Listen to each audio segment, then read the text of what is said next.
nombre del Padre, del Hijo y del Espíritu Santo. Amén. Pues, Señor, en este martes nos ponemos en tu presencia y te pedimos que seas luz para nuestras decisiones. Te pedimos, Señor, que nos pongas siempre en el camino hermanos fieles que nos ayuden a caminar en la verdad, a abrir los ojos.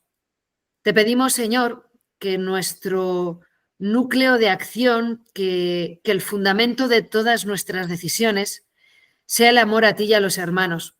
Vamos a ver una y otra vez, igual que lo hemos visto, que cuando tú te quedas al margen en nuestras vidas, todo es un desastre de intereses y de egoísmos sin sitio para el arrepentimiento o para el volver a empezar.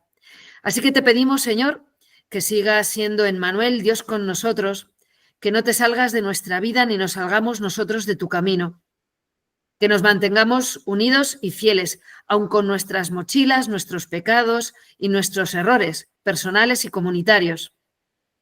Te damos gracias, Señor, porque en medio de tu pueblo siempre ha habido personas fieles que se han mantenido unidas a ti. También queremos pedirte, Señor, en este martes, por la salud de nuestro Papa Francisco, para que lo bendigas, para que le protejas, para que pongas tu mano sobre su cabeza, para que le agradezcas, Señor, tantos desvelos y le ayudes a vivir estos momentos, o para salir adelante o para llegar a casa del Padre, pero todo, Señor, de tu mano, todo en tu voluntad, todo en tu corazón misericordioso y en tu amor, Él y nosotros y toda la Iglesia. Gloria al Padre, al Hijo y al Espíritu Santo, como era en el principio, ahora y siempre, por los siglos de los siglos. Amén. Bueno, esto corre muy bien. Casi no veo, pero bueno. Hoy empezamos el segundo libro de Samuel. Como os estaba contando antes a los que habéis llegado, he tenido varios consejeros que me han dicho: Silvia, pareces un fantasma, pon más luz. Así que por eso tenemos más luz. ¿Vale? Espero que veáis bien. Vale. ¿Dónde estamos? Segundo libro de Samuel. 24 capítulos que no requieren ninguna introducción porque es una continuación, literalmente. O sea, de hecho, no se separa ni de hojas en la Biblia de Jerusalén. Es una continuación del libro primero de Samuel. Samuel y Reyes están divididos solamente por cuestiones prácticas, porque no se puede escribir en un rollo de pergamino todo un libro cuando es tan largo. Entonces, es propiamente un libro dividido en 4. 1 Samuel, 2 Samuel, 1 Reyes, 2 Reyes. 1 Samuel, esto pregunta de examen. ¿De qué va? La historia de Samuel y de Saúl, primer rey. 2 Samuel va a ser la historia de David, que ya la conocemos, que ya ha empezado en el libro anterior. Primer libro de los Reyes va a ser la historia de Salomón. Y segundo libro de los Reyes, ya veréis. O sea, el tohu babohu es Reyes del Norte, Reyes del Sur, el reino dividido y muchísimos nombres que ya veremos. Pero bueno, todo a su tiempo. Ahora vamos con el segundo libro de Samuel, que es la historia de David. Estamos en este eje, si lo veis, os he cogido un eje cronológico que empieza desde que empieza la historia de la raza humana, ¿verdad? Que no pone cuándo. Y nos ubica toda esta historia de salvación que estamos viendo en el 2000 antes de Cristo, cuando empieza la historia del pueblo hebreo con Abraham. Antes de eso, antes del 2000 antes de Cristo, pues está la creación, la caída, el diluvio, Babel, sin años, sin certeza histórica.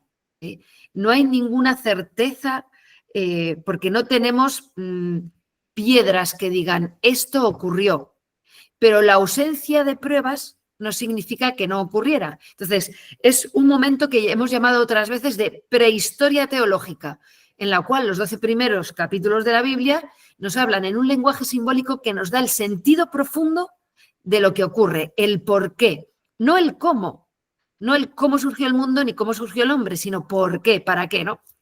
Con Abraham ya hemos empezado la parte histórica. Abraham, Isaac, Jacob, José. Vamos por el 1500 antes de Cristo. Moisés, Josué y los jueces. Bien, y nos situamos en el 1000 a.C., cuando está el reino unido, primero con Saúl, luego con David y luego con Salomón. Después de Salomón se dividirá. Bueno, pues ahí abajo tenéis además cuando están ubicados cada uno de los libros de la Biblia que hemos leído. El Génesis y Job, que toca ahí, hace referencia a ese momento, Éxodo, Números, Josué, Jueces, y ahora estamos ahí en primero y segundo de Samuel, que cuenta la misma historia que el primer libro de las Crónicas. ¿Veis cómo hay una historia de salvación que se mira desde diferentes puntos, se comenta desde diferentes perspectivas, con distintos estilos a la hora de escribir, con distinta lectura de lo que ha ocurrido, pero haciendo hincapié en el mismo momento? Entonces, el tener una visión histórica nos ayuda, pero vemos que vamos leyendo libros de la Biblia y a veces vamos para atrás y para adelante.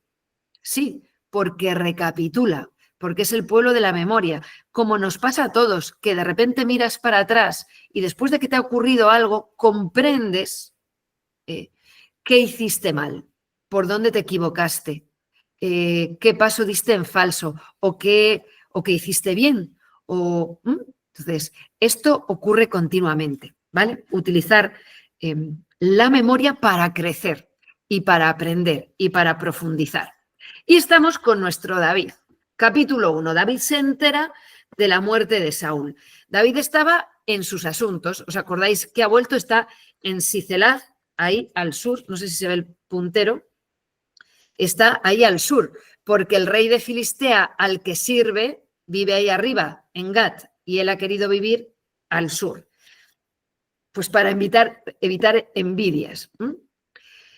Se han quedado peleando los filisteos contra los judíos y David está fuera de esa guerra. Además, ¿os acordáis que él no iba a luchar contra sus hermanos, pero Dios se lo facilita? Si confías en Dios, Dios te facilita las cosas. Si todo lo quieres hacer con tus artimañas, con tus fuerzas, con tu inteligencia, pues entras en barrena muchísimas veces. Confía en Dios. Así que se queda en Sicelag organizando sus cosas y volviendo a organizar la ciudad, ha traído a sus mujeres, ha rescatado a todas las personas y de repente llega una amalecita. Amalek vive ahí abajo. Los amalecitas son vecinos de ahí abajo, ¿vale? Han sido enemigos suyos. Son todos los pueblos vecinos que se dedican en la época de guerra a intentar ampliar sus territorios haciendo la guerra contra el de al lado.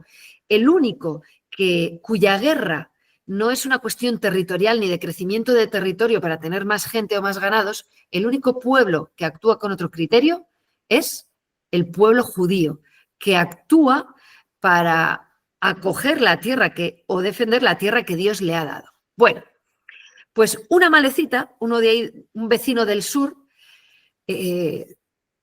ve que ha muerto Saúl y que ha muerto Jonatán. Lo vimos al final del capítulo 31 del primer libro de Samuel, que muere Jonatán y Saúl, viendo que están cayendo sus generales y todo el mundo, toda la batalla recae sobre él, va a perder y era costumbre oriental quitarse la vida, que os recomendé una película, ¿verdad?, antes de que tus amigos te capturen y te humillen. Se lanza, se tira sobre su espada y se suicida. La malecita y dice que arreció y que él mismo ha matado al enemigo de David, a Saúl, enemigo de David. Esta es la versión de la malecita. ¿Qué está haciendo este tipo de Amalek? Pues está intentando... De estos hay muchos, en todas partes, en el fútbol, en la política, en la universidad, en los hospitales, pisar la cabeza de otro para subir yo más arriba, atribuirse una proeza que no ha hecho. La muerte de tu enemigo, le decía David, ¿no? Y esto demuestra que no conocía a David. O sea, David ha estado salvando a Saúl sin ponerle la mano encima cuando Saúl intentaba matarle, respetando al ungido de Yahvé Y viene este pobre desdichado a decir, yo mismo lo he matado para ti, ¿eh? Bueno, pues si lo habéis leído habréis visto que David es impresionante, un aprecio verdadero a Saúl que ha intentado matarle. David tiene un corazón bueno, es verdadero. Cuando este tipo empieza a decirle, pues es que mira, yo estaba casualmente en el monte Gelboé, anda, casualmente lo vi todo y casualmente estaba allí y casualmente mataron a todos menos a mí, casualmente pude. Cuando un discurso empieza por yo estaba allí casualmente, por eso David sospecha. Bueno, cuando confiesa que él lo ha matado, atrae sobre sí la pena de muerte. ¿Por qué? Porque el aprecio de David por Saúl es verdadero y porque Saúl es el ungido, quien le pone la mano encima, muere. Está castigado, ha puesto la mano contra Dios y eso David no lo va a dejar pasar. Poco conocía a la malecita como es David. Y cuando le cuenta que ha muerto, si lo habéis leído, David no se alegra. No dice, mira qué bien, de la que me he librado. No hace un acto de virtud diciendo, bueno, pues ya lo sé. No, no. David es espontáneo. Y cuando se lamenta de verdad. Y no se alegra de la muerte de Saúl y no es postureo. Desde luego lo de David no son los postureos. Es políticamente incorrecto casi siempre. Y le da igual. Es totalmente espontáneo. David es un niño delante de Dios. Cuando tiene que llorar, llora y cuando tiene que bailar, baila. Cuando tiene que hacer poesías y canciones, las hace. Y cuando lanza juramentos y le tienen que parar porque iba con la espada en alto a cortar cabezas, pues hay que pararle. Tiene un corazón de niño. Dirá Jesús en el Evangelio, si no volvéis a ser como niños, no entraréis en el reino de los cielos. Y David no se alegra del mal de su enemigo, de la muerte de Saúl, no se alegra. Luego leeremos en San Pablo, 1 Corintios 13, que en la boda de muchos de vosotros, a lo mejor lo habéis leído, ¿no? El amor es paciente, el amor es amable, el amor espera siempre, el amor no se alegra con el mal. Vimos que Jonatán amaba a David como a sí mismo, cumpliendo el Evangelio. Vemos que David no se alegra de la muerte de su enemigo ni de su mal, como en el Evangelio. Y es que David nunca quiso matarle, ni que muriera. Bueno, no le quiero matar, pero si le mata a otro me hace un favor. No. David tiene un corazón verdaderamente virtuoso. No, lo que os decía, no es un postureo. Tiene un buen corazón. No es que reprima malos deseos que tiene, sino que no tiene malos deseos. Es virtuoso. Mirad, nuestro concepto de virtud, cuando decimos hay que ser virtuoso, una persona virtuosa, ¿tú qué te imaginas? Uno serio y áspero, ¿sabes? Con cara de limón, que está siempre con ganas de hacer ciertas cosas, pero como es muy fuerte, se aguanta y no las hace. Y le apetece comer y no come, y le apetece gritar y no grita. Y es muy comedido. Eso es nuestra idea deformada de lo que es un hombre virtuoso. Eso no es virtud. Virtud es amor antes que aguante. Es que me aguanto y no te parto la cara. No. Eso, pues bien, hazlo. Si es lo que hay, es lo que hay. Pero la virtud va más allá, va más al amor. No te voy a partir la cara, no te quiero partir la cara. Tengo mi corazón educado en el amor, en la virtud, en la caridad, y no sale de él. ¿A base de educarlo? Sí, pero ¿cómo se educa? Por amor. De hecho, el hombre virtuoso es el hombre alegre. La virtud es fuente de alegría, pese al esfuerzo, incluso gracias al esfuerzo. Os he puesto ahí, que diréis, esta se le ha pirado la pinza, la historia de Ulises, porque a mí me ilustró mucho cuando lo leí. Ulises es, a ver, la mitología del panteón romano y del griego tiene dioses que son el mismo, pero con distintos nombres, ¿no? Pues el romano se llama de una manera, el griego como otro, pero luego lees la historia y es la misma, es el mismo dios, de sus dioses o de sus historias, o con pequeñas variaciones. Y es lo que pasa en el caso de Ulises. Ulises pertenece al panteón romano. Entonces, Ulises es un dios o un semidios que tiene que atravesar el mar porque va buscando a su hijo o algo así. Es que había unos dibujos cuando era pequeña de esto. Y tiene que atravesar el mar y en el mar hay sirenas. Los seres mitológicos que llamamos sirenas no son la sirenita tan mona que canta y tan encantadora. Eran medio cuerpo de pez y medio de mujer y eran monstruos marinos que devoraban a los marineros. Esa era la leyenda, ¿no? Monstruos. Y que para atraerlos entonaban un canto muy bello. Ellos, irresistiblemente atraídos por la belleza del canto, iban hacia el sonido y entonces ellas se los comían. Así de bonito. Entonces, Ulises tiene que atravesar el mar. Todos saben la historia esta de las, iba a decir ballenas, de las sirenas. Y como quiere escucharlo, pero no quiere morir, como quiere hacerlo, es como cuando nosotros queremos hacer algo, pero sin pecar. Bueno, tapa los oídos con cera a todos los marineros de su barco y le atan al mástil. De manera que aunque él les pide, sacadme, sacadme, sacadme, sacadme, quitadme de aquí porque quiere ir hacia las sirenas, no le desatan.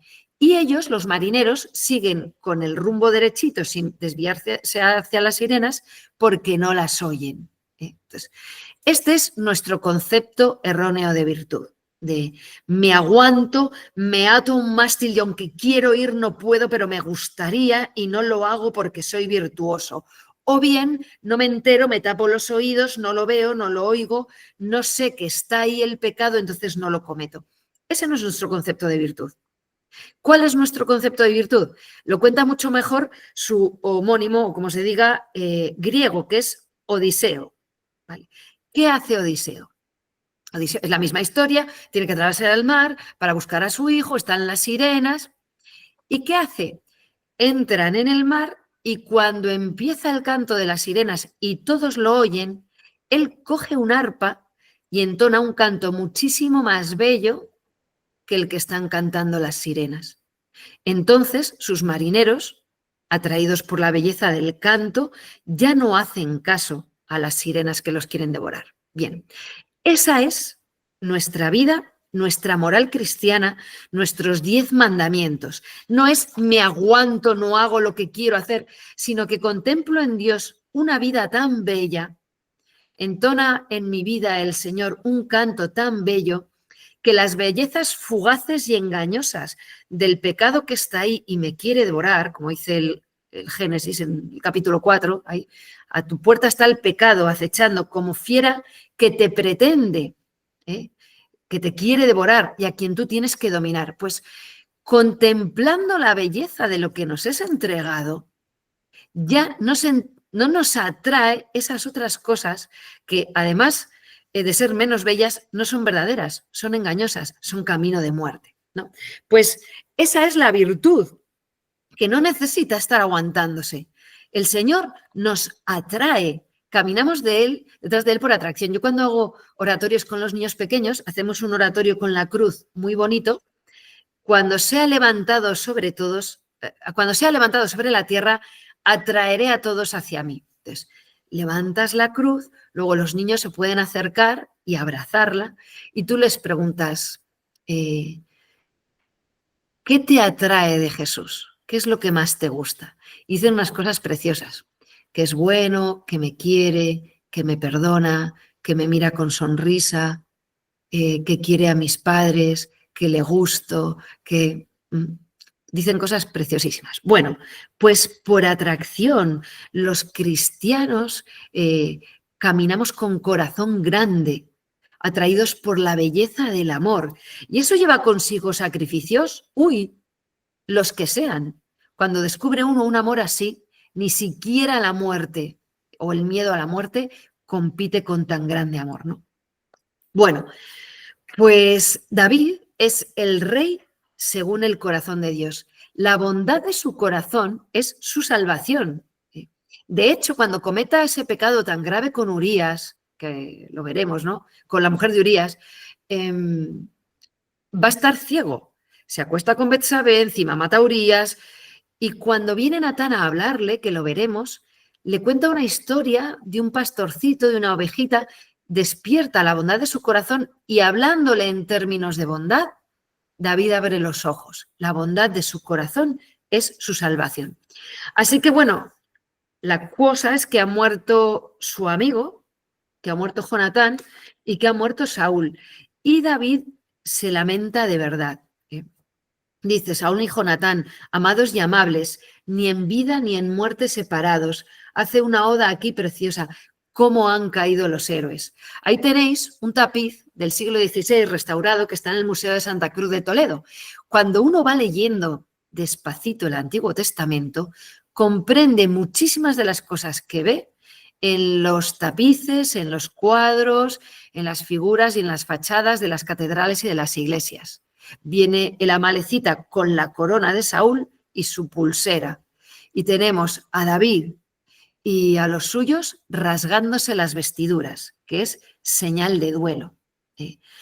Amable Saúl, dice David, amable Saúl. Luego dirá por Jonatán, lleno estoy de angustia por ti, Jonatán, hermano mío, en extremo querido. Amable Saúl, David no está mintiendo, os decía antes, es el antipostureo. Si es algo es incorrecto. Lo dice de verdad. Saúl es el rey que todos pidieron y que todos amaron, y David nunca dejó de amar a Saúl. Además, es el ungido, y David tiene en su corazón todo el respeto y el amor que a Dios es debido. Y como lo tiene, no tiene ansias de vencer ni de matar a Saúl. De hecho, la muerte de Saúl, que además le han cortado la cabeza, le han quitado las armas, han colgado la cabeza no sé dónde, bueno, él pide que no se divulgue, que los filisteos no se alegren por su muerte. ¿Qué corazón tan bueno tiene David? Decidme cuándo tu enemigo o enemiga o contrincante hace el ridículo y tú no te alegras un poquito. La persona que compite contigo en, yo qué sé, para el puesto del ayuntamiento, de jefe de Estado de no sé qué, o vete tú a saber, de lo que sea. Y quedáis a comer y tiene un grano de arroz ahí negro y está toda la comida haciendo el ridículo y tú te alegras un poquito. O sube a recoger no sé qué premio que lo querías para ti, se tropieza, se cae y dices, uy, pobre. Te alegras un poquito, ¿no? David no, ni un poquito, ni un poquito. No quiere que los filisteos se rían de Saúl, ni se burlen de él. Dice, David agarró sus vestidos y los desgarró, y lo mismo hicieron todos los hombres que estaban con él. David, además de pastor, es maestro. Tiene como la facilidad de transmitir lo que tiene dentro a los que tiene alrededor, los que están cerca, con muchísima facilidad. ¿Cómo han caído los valientes?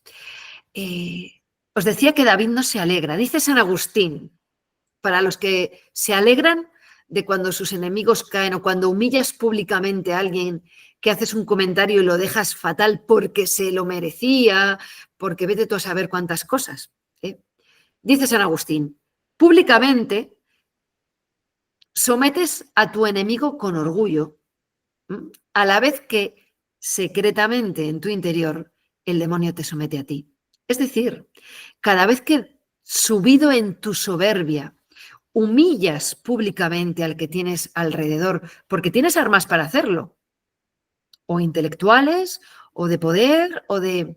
Cada vez que humillas públicamente a tu enemigo para quedar por encima de él, secretamente en tu interior el demonio te está sometiendo a ti. Súper fuerte lo que dice San Agustín. Pues no es el caso de David. Esto no hace falta con David. Bueno, pues se rasga las vestiduras y ha perdido a Jonatán. Dice, tu amor fue para mí más delicioso que el amor de las mujeres. Un hombre en esta época en una mujer no tenía un igual, pero David en Jonatán sí, era su hermano, su igual, su leal, con quien podía hablar. Jonatán era un hombre de Dios, como David, y no hay unión más grande entre dos personas que la unión en Dios, que la unión en Dios. Y ha perdido en el mismo día a su rey y a su amigo. Y pasamos al capítulo 2. Porque ahora David es rey. Entonces le pregunta a Dios, consulta a Yahvé siempre. David consulta al Señor.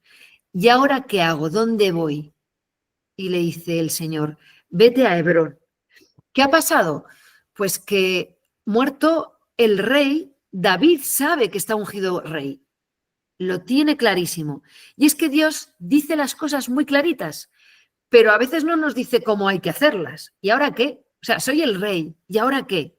¿Qué tengo que hacer? Y David consulta a Dios.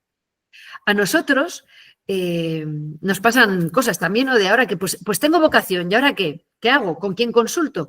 ¿A quién llamo? ¿A quién pregunto? Cojo el móvil y llamo a quién. Dios dice las cosas muy claras, pero hay que hacerlas. Ahora llega la Cuaresma, semana que viene, miércoles 5, miércoles de ceniza, empieza la Cuaresma. Tenemos muy claro lo que hay que vivir en Cuaresma, y si no tienes claro, sabes dónde preguntarlo, pero hay que ponerse a hacerlo, hay que sentarse y decir, ¿cómo voy a vivir el ayuno? Además de cómo la Iglesia pide y como Dios me pide, voy a organizarme y lo voy a hacer. A ver cómo. Y a ver qué puedo ofrecerte además. La oración, ¿cómo? La penitencia, ¿cómo? Bueno, pues volvemos a empezar la historia. Estamos viendo, ¿verdad?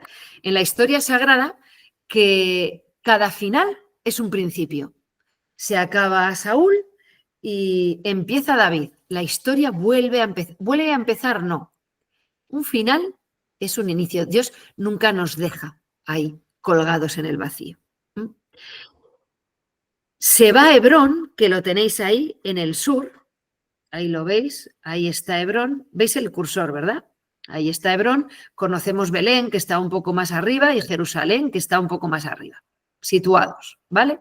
Perfecto, David, gracias. Pues ahí se va a Hebrón y allí es ungido rey sobre Judá, sobre la tribu de Judá, nada más. Y va a reinar allí, pero solo sobre esta tribu. ¿Por qué? Porque Isbaal, hijo de Saúl, es proclamado rey por Abner, el jefe del ejército de Saúl. El hijo de Saúl, Isbaal, tiene unos 40 años y Abner es el jefe del ejército, es decir, muy poderoso. Y viendo que Saúl ha muerto, coge a su hijo y le hace rey. Ya está sembrada la división. Y esta división, que ya venía de antes, va a quedar sembrada para siempre, ¿vale? Así que tenemos dos bandos. Abner al servicio de Isbaal, por la parte de Saúl, en el norte. Joab al servicio de David, en Hebrón, en el sur. Joab es hijo de Sarbia. Lo tengo puesto ahí. En el norte, Mahanaim, que es la flecha que está aquí arriba, en el norte, al este. Ahí va a reinar durante 2 años Isbaal, que también se conoce como Isboset, el hijo de Saúl. Y aquí, en el sur, en Hebrón, durante 7 años y 6 meses, David. Vale, y Jerusalén está ahí en el medio, acordaos, porque Jerusalén en este momento no es ni de Israel ni de Judá, es de los jebuseos, porque cuando entró Josué, si os acordáis, no entraron, se quedaron allí los jebuseos, los habitantes antiguos, y no es ni de unos ni de otros, ¿vale? Pues vamos a ver quién es este Abner.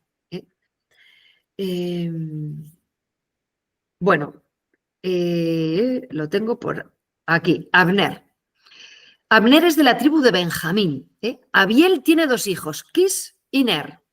Quis es el padre de Saúl y Ner el padre de Abner. Es decir, Saúl es el rey y Abner, el jefe de su tropa, es su primo. Entonces, Abner tiene muchísimo poder y cuando muere Saúl pone a Isbaal. Jonatán ha muerto en la batalla y él, Abner, reina al otro. Vamos a seguir. Vamos a ver. Voy para atrás otro poco. ¿Qué es lo que pasa? Se enfrentan norte y sur. Israel, que es el norte, con David, que es el sur. Es decir, se enfrentan Joab con Abner. Presentan batalla. Y es una batalla muy cruenta. Mueren muchos más de los de Abner que de los de Joab, ¿no? Y salen persiguiéndoles. Los buenos, entre comillas, los de David, a los de Isbaal. detrás. Entonces, Joab se ha quedado con el batallón y detrás de Abner va un hermano de Joab, y espero que no os estéis perdiendo, que se llama Asael. Joab tiene 2 hermanos, los hijos de Sarbia son 3, los 3 al servicio de David, muy fieles desde el principio, pero vamos a ver ahora que son un claroscuro, que son un poco sanguinarios, que son más papistas que el Papa, es decir, defienden a David, quiera David o no quiera. Bueno, pues Joab y sus 2 hermanos luchan con David, ganan la batalla y Abner huye. Isbaal está en Mahanaim, Abner huye. Y uno de los hermanos de Joab va detrás de él, Asael. ¿Para qué? Pues para matarlo y pues ponerse una mosca en el cinturón. Abner se vuelve y le dice, déjame, vete por otro lado, no me hagas matarte, porque si no tu hermano Joab va a tener que vengarte, porque existe la obligación de la venganza de sangre. Pero nada, este chico, Asael, insiste, así que se enfrenta con Abner y muere. Le atraviesa con la lanza y lo deja allí clavado en un camino y sigue corriendo. Joab, el otro hijo de Sarria, el general de David, con toda la tropa, va detrás, los persiguen, ve muerto a su hermano, siguen adelante y llega un momento en que están unos contra otros, de nuevo enfrentados. Y Abner tiene un punto de lucidez y le dice, ya estamos vencidos, Joab, necesitas la sangre de todos. ¿Hasta cuándo vamos a estar los hermanos matando hermanos?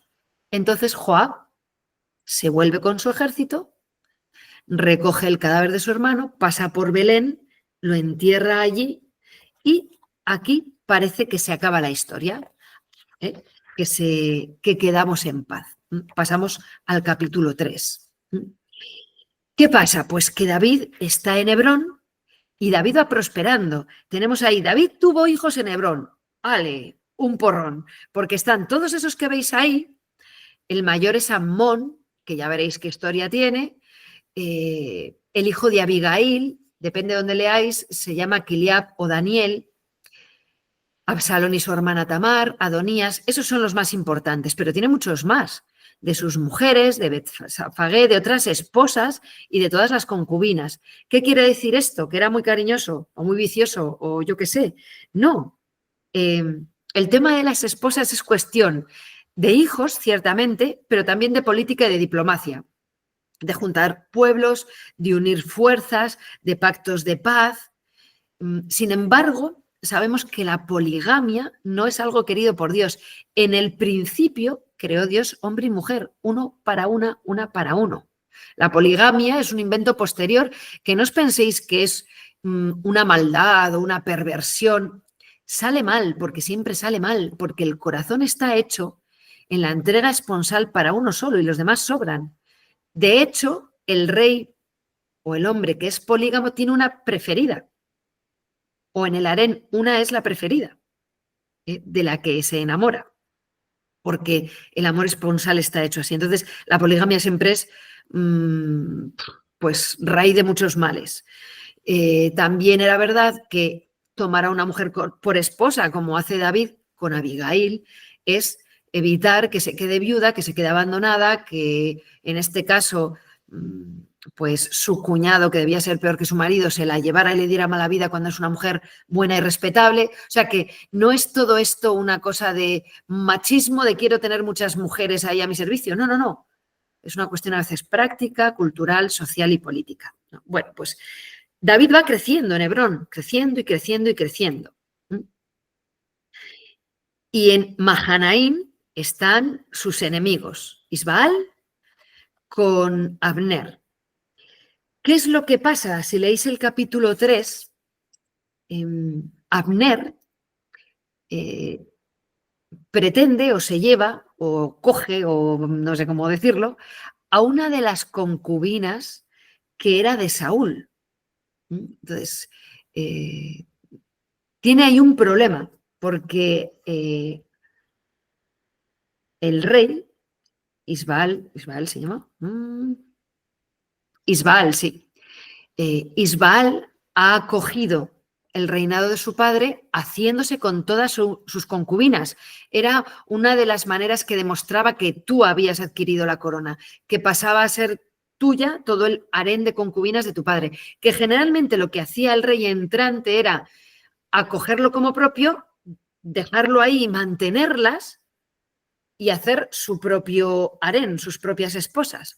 Pues aquí una de las esposas de Saúl que ha pasado a su hijo, resulta que Abner, que está acariciando el poder, que ha sido él el que ha puesto ahí a Isbaal, se enamora de ella o lo que sea y se la lleva. Y eso le hace enfrentarse con Isbaal. Le dice Isbaal, ¿qué estás haciendo? Ya solo te falta querer ser rey. Abner se enfrenta con él y dice, oye, déjame en paz que tú estás aquí porque aquí te he puesto yo. Esto es un problema porque, a ver, apropiarse de la concubina era una especie de aspiración al trono. Y lo que ocurre es que la realeza de David está avalada por la fuerza de Dios y por su elección. Pero la realeza de Isbaal está avalada por la fuerza de Abner. Y Abner lo sabe, y todo Israel lo sabe, Isbaal lo sabe. Entonces, este capítulo que está indicando es que Abner está haciendo pinitos para quedarse con el reino de Israel. Cuando se enfada tanto con él, Abner dice, ¿ah, sí? ¿Por una mujer te pones así? Pues ahora me voy donde David y le rindo a él mi vasallaje. Porque todos sabemos que David es al que ungió Dios como rey de Israel y de Judá. Anda, pues si lo saben todos, ¿qué hacen que no se van detrás de David? Pero bueno, aquí vemos qué es lo que pasa en un reino cuando impera la ley del más fuerte, que siempre llegará uno más fuerte que tú y que tienes miedo. Todos saben que Dios ha entregado la corona a David. ¿Y por qué no se van con David? Pues por miedo a Saúl, por miedo a Joab, por miedo. Vamos a ver, nosotros sabemos lo que está bien y lo que está mal. Nosotros sabemos cuál es el bando bueno y el bando malo. Y nosotros sabemos que el demonio está vencido. Pero cada vez que pecamos, estamos eligiendo su bando. Estamos eligiendo el bando equivocado, poniéndonos en el lado del perdedor, del que no es, del no elegido. Es decir, cuando vemos estas cosas, no nos tiene que resultar tan difícil entenderlas. Así que Abner, dicho y hecho, Abner está demostrando que es de palabra y que va directo y que cuando ve que tiene que hacer una cosa la hace. Ha tenido que poner a Isbaal por lealtad a Saúl, lo pone. Se tiene que enfrentar con él y decir, mira, es que Dios puso a David, yo me voy. Y lo dice, no es un traidor, no va por la espalda. Así que se va y se va a hablar con David.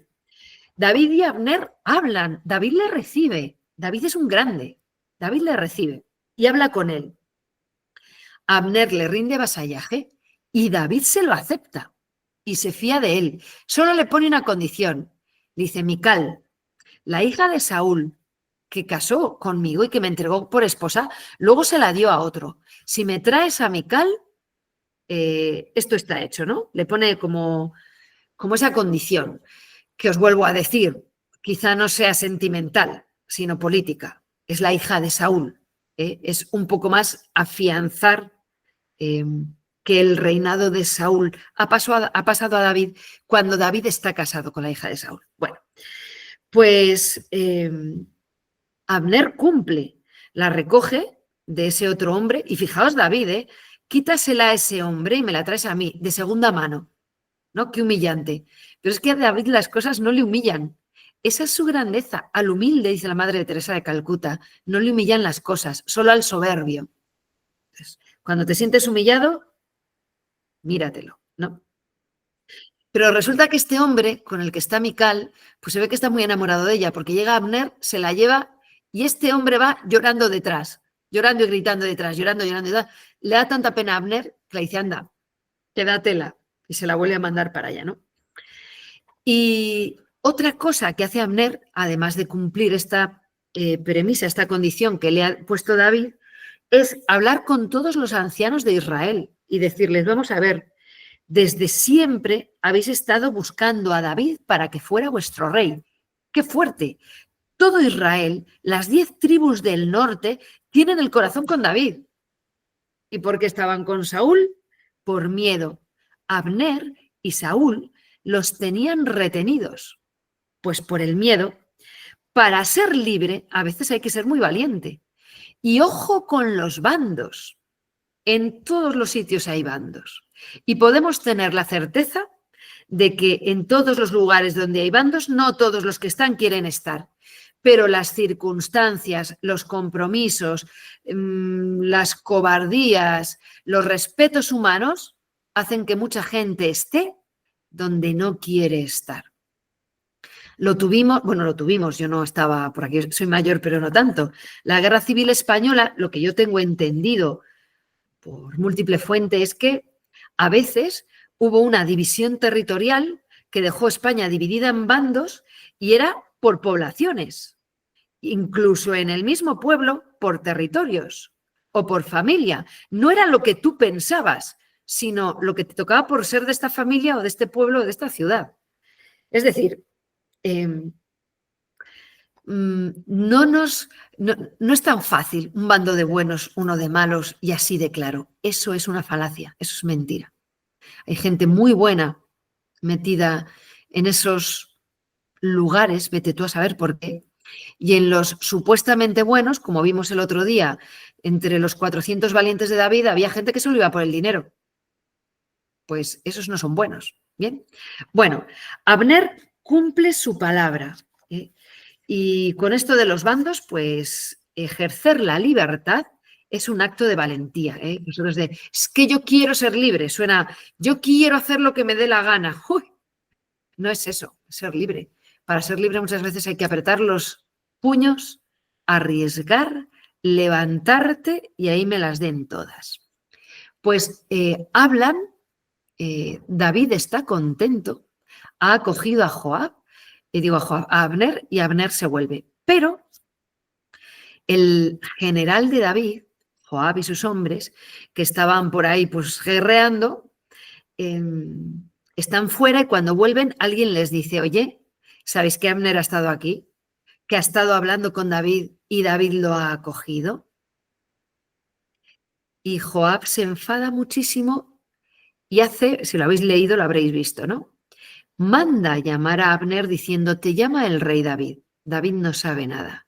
Y cuando viene lo agarra y le atraviesa con su espada. Se supone que Joab es el bueno y Abner es el malo. ¿Y que nos encontramos? Que se han cambiado las tornas. Que hay, lo que digo aquí ahora lo explicamos, dos actitudes ante la conversión de Abner. David lo ha acogido y se fía. Joab no lo ha acogido y no se fía. Dice San Agustín, ¿qué hombre puede juzgar debidamente a otro hombre? No hay por todas partes más que juicios temerarios. Aquel del que desesperábamos cambia de repente y se convierte en el mejor. Y esas gratas sorpresas las hemos tenido todos. Aquel, por el contrario, del que tanto esperábamos, nuestro amigo, nuestro compañero, falla súbitamente y se vuelve el peor. Gran lección de vida que yo creo que si os hago levantar la mano, la levantáis todos. Todos hemos visto algo así.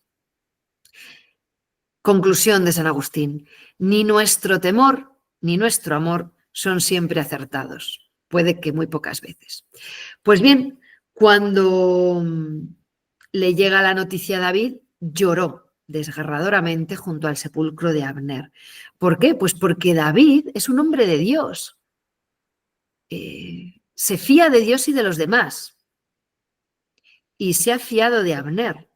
Y acertaba fiándose. Los que son envidiosos, malos y corruptos en su interior, ¿qué ven alrededor? Envidia, maldad y corrupción. Cuando eres un mentiroso siempre piensas que te están mintiendo. Cuando criticas a las espaldas siempre sospechas que te están criticando. Son personas amargas, encerradas en sí mismas y que echan para afuera como culpa en los demás lo que tienen de negro y de corrupto en su corazón. Ese es Joab. Joab ahí está, rindiendo vasallaje a David, pero obrando al margen de David y tomándose la justicia por su mano. Bueno, pues el rey lloró desgarradoramente junto al sepulcro de Abner, dando evidencia pública y notoria de lo que pensaba de esa muerte, poniendo en evidencia al asesino como tal. Y el asesino es su general. Mirad, cuando alguien cambia radicalmente, hay que tener un corazón suficientemente limpio, una mirada suficientemente limpia, como para aceptar que ha cambiado. David la tiene, Abner no la tiene. David lo que hace al lamentarse así, y además lo explicita, o sea, David no anda por detrás, admira la valentía del que fue su enemigo, porque le parece admirable que fue valiente, que fue honesto, que fue a las claras, que supo cuando tuvo que dar un golpe de timón y dar la vuelta, supo darlo y lo dio con honestidad, y él se fiaba de él, ¿no? Pero Joab se ha aprovechado. David no toca a Joab, sino que él dice, ¿no? Estos hijos de Sarbia son muy duros, pueden conmigo, le tienen contra la pared, ¿no? Pero le deja a Yahvé el castigo y veremos que se lo encarga a su hijo Absalón. Ay del malvado, que mal le irá, dice Isaías, recibirá la paga de sus acciones. Bueno, pues el pueblo que ve a David llorar así queda muy vinculado a David, porque David no tiene doblez. Y las personas que tienen dobles intenciones nos generan rechazo y necesitamos distancia. Pero cuando uno puedes estar de acuerdo o no con lo que hace, pero lo que hay es lo que ves, uno vive más tranquilo, más sereno en un ambiente así. Incluso aunque haya dificultades en ese ambiente. ¿Por qué? Porque se arreglan, porque se hablan, porque las cosas salen a la luz y son directas, ¿no? Entonces, bueno, Abner muere así, asesinado, como si hubiera sido un enemigo y sin serlo. Es muy penoso eso, ¿no? Bueno, de todo esto, entre muchas moralejas enseñanzas, nos vamos a quedar con tres. Primero, tenemos que saber ver lo que hace bien mi enemigo. David alaba la actitud de Abner. De Abner. Su conversión, su cambio, sabe ver lo que ha hecho bien, ha rectificado y se lo acepto. Pues primero, saber ver lo que hace bien tu enemigo. Dos, saber ver lo que hace mal tu amigo, el que va contigo. Es que es mi amigo, entonces todo lo hace bien. Eso no es verdad y no eres un buen amigo si piensas o si actúas así. Y buen amigo tuyo es el que te dice, por ahí vas mal. Y tenemos que tener un corazón totalmente entregado a nuestros amigos, pero sabiendo distinguir entre el bien y el mal. ¿Qué nos pasa? Que en una sociedad en la que todo está fundado en el sentimentalismo, si te digo no tienes razón, te estoy diciendo no te quiero. Eso no es verdad. Soy tu amigo y porque soy tu amigo y te quiero, te digo no tienes razón. Y a lo mejor no la tengo yo, pero te tengo que decir lo que veo, ¿no? Entonces, hay que saber bien lo que hace bien, saber ver lo que hace bien tu enemigo, lo que hace mal tu amigo y saber tener misericordia, es decir, saber apreciar el cambio del que se convierte. Porque a veces uno cambia y le hemos catalogado, porque somos así, porque ponemos a las personas una etiqueta y cuando cambia no le dejamos, no nos lo creemos. Le seguimos mirando con sospecha. Fijaos, esto le pasó a San Pablo, claro, fiero, matando cristianos de norte a sur y persiguiéndoles vorazmente, y luego de repente aparece convertidísimo el más piadoso y seguidor de Cristo hasta el tuétano. Entonces, todos los que habían estado escondidos por miedo a la muerte, porque les mataba y les encarcelaba, le miraban raro, y cada vez que se acercaba a San Pablo, ellos echaban patas. Y admirable San Pablo, todos le rechazan y él no deja de acercarse. ¿Tú qué haces cuando entras en un sitio y la gente te rechaza? O hace corros, o vas a un corro y se van a otro. Pues tu orgullo dice, ahí os quedáis. Pues San Pablo no. Entendía que le rechazaran y volvía. Bueno, pues bien, estamos en el capítulo 4. Vamos a hablar de Mefiboset, que es el hijo de Jonatán. Mirad, os he vuelto a poner ahí el mismo árbol genealógico. Kis tiene un hijo que es Saúl, Saúl tiene a Jonatán, que lo conocemos, que es el amigo de David, Y Jonatán tiene un hijo que se llama Meribal o Mefiboset, tiene los dos nombres. Igual que Isbaal se llama también Isboset, depende de dónde lo leáis.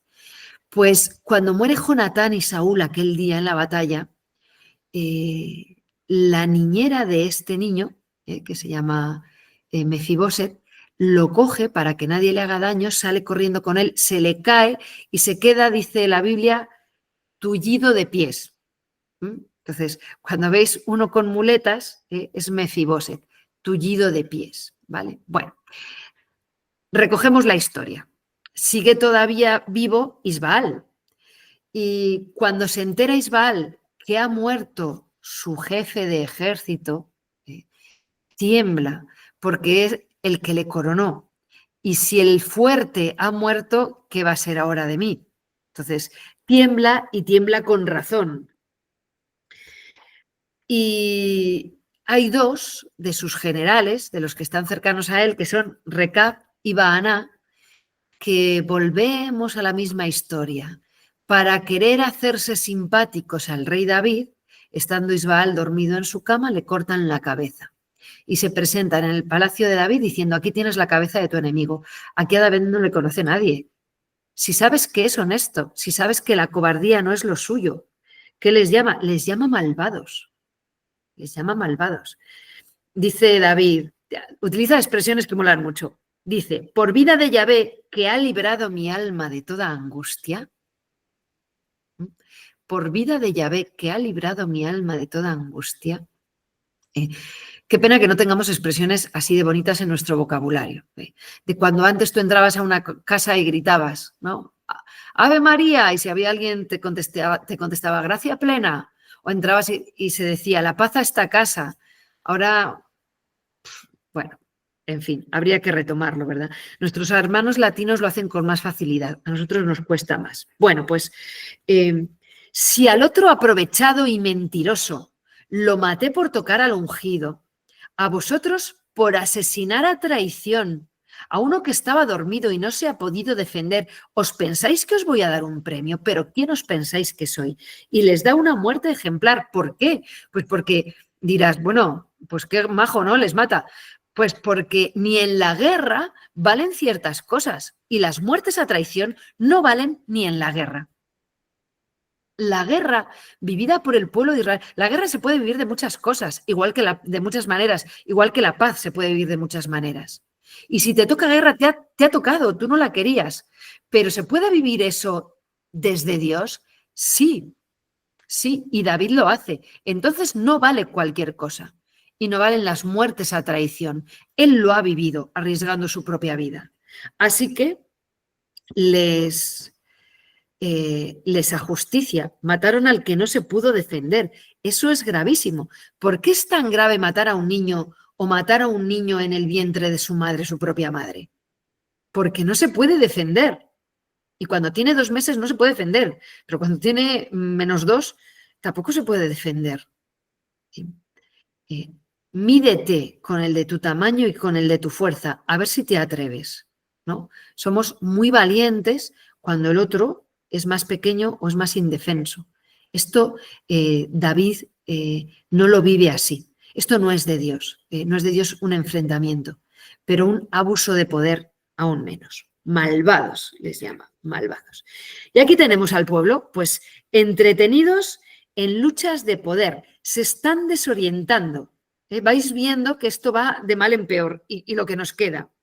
¿Qué está pasando? Muertes gratuitas, injusticias, asesinatos, crueldad, la ley del más fuerte. ¿No advirtió Dios todo esto?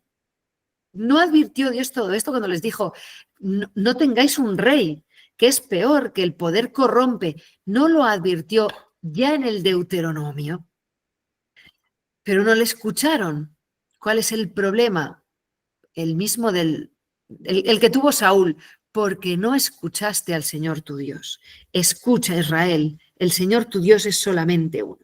En la época de los jueces, que ya visteis que iba todo manga por hombro y que no quedaba una cabeza encima de un cuerpo, había muertes a porrillo, ¿verdad?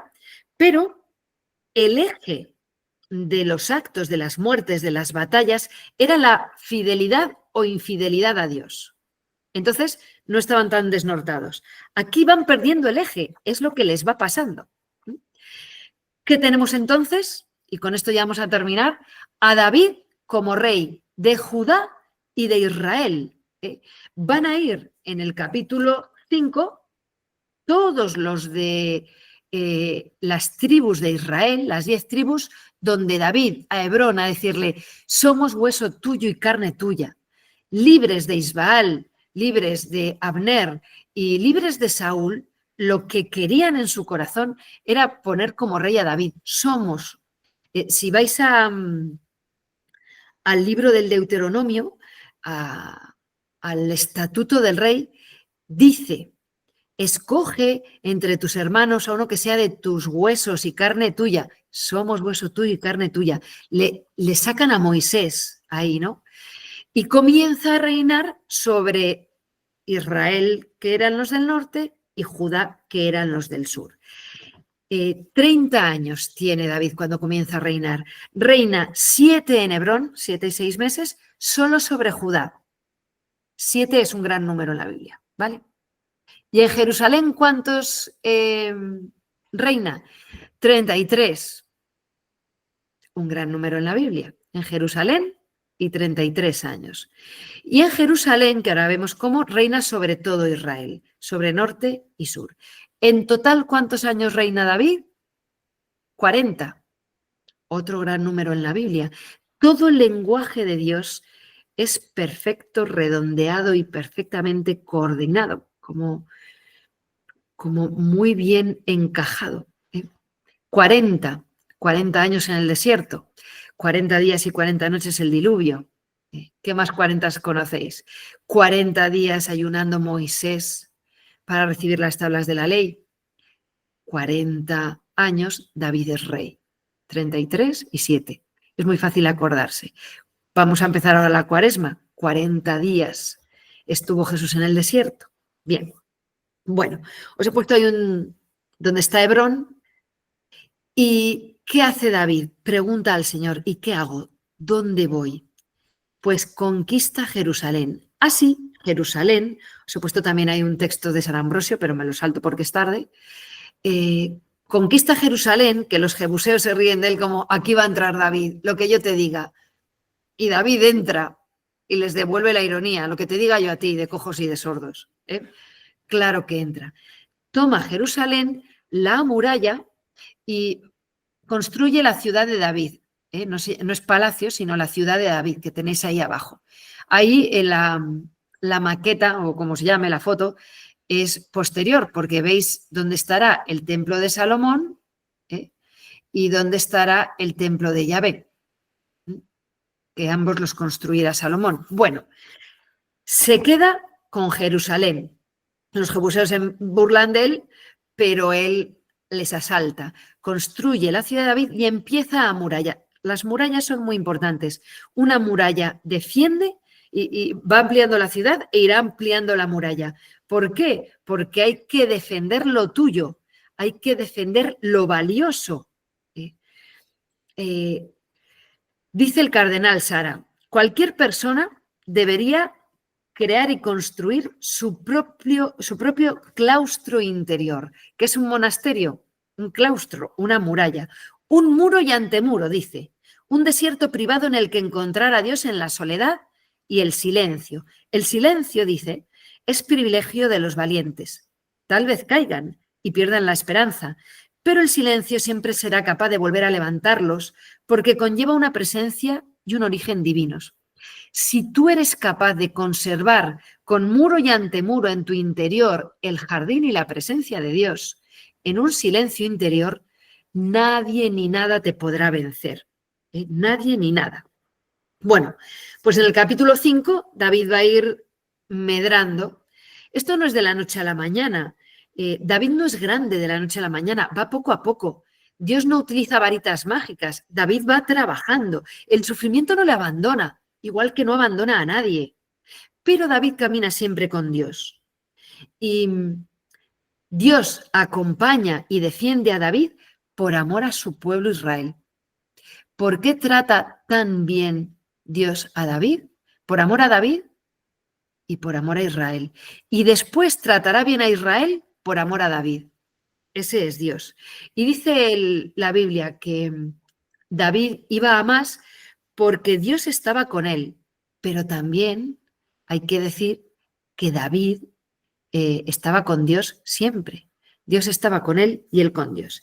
Y termina el capítulo con 2 victorias sobre los filisteos, que son muy saladas porque llegan los filisteos a atacar y David pregunta, ¿les ataco o no? Ataca y se los entrega. Presentan batalla por segunda vez y David no dice, pues estos son de los que me entrega Dios, son filisteos, sino que vuelve a preguntar. Nosotros no somos así, ¿no os ha pasado alguna vez que algo da muchísimo? Las misas a las que yo iba de joven y tal, o el grupo y ya no me ayuda. Pues es que la relación con Dios es dinámica. Lo tenías 12 años, no te vale cuando tienes 20 o no te vale cuando tienes 40. Algo que te ha ayudado mucho no te tiene por qué seguir ayudando, porque la relación con Dios es dinámica. Puede que sí, puede que no. Pero si te pasa, pues no te preocupes. Y es muy bonito, ¿no? Porque cuando le dice, cuando oigas, Dios le da una señal para que salga a pelear. Cuando oigas ruido de pasos en la cima de las balsameras, ataca, ¿no? Muévete. Es Dios. Sal. ¿Cuáles son hoy esos pasos para nosotros? Pues palabras que el Señor te manda, personas, encuentros con Él en los que tienes la certeza interior de que Dios está hablando, que está actuando a través de cosas a veces muy gratas y que te elevan, a veces muy difíciles y que te cuestan o que te duelen. Pues cuando oigas estos pasos de Dios en tu interior, levántate, que Dios está contigo, ¿no? Pues aquí terminamos y nos vemos el próximo martes. Le pedimos al Señor que nos ilumine, que siempre vayamos detrás de sus pasos, que seamos capaces de cambiar cuando tenemos que cambiar, que sepamos apreciar y acompañar a nuestros hermanos en su conversión, que tengamos un corazón limpio, una mirada limpia, que no nos dejemos llevar por nuestro interés y nuestro egoísmo, que seamos humildes, que seamos sinceros, que seamos verdaderos delante de Dios, delante de nosotros mismos y delante de los demás. Gloria al Padre y al Hijo y al Espíritu Santo, como era en el principio, ahora y siempre, por los siglos de los siglos. Amén.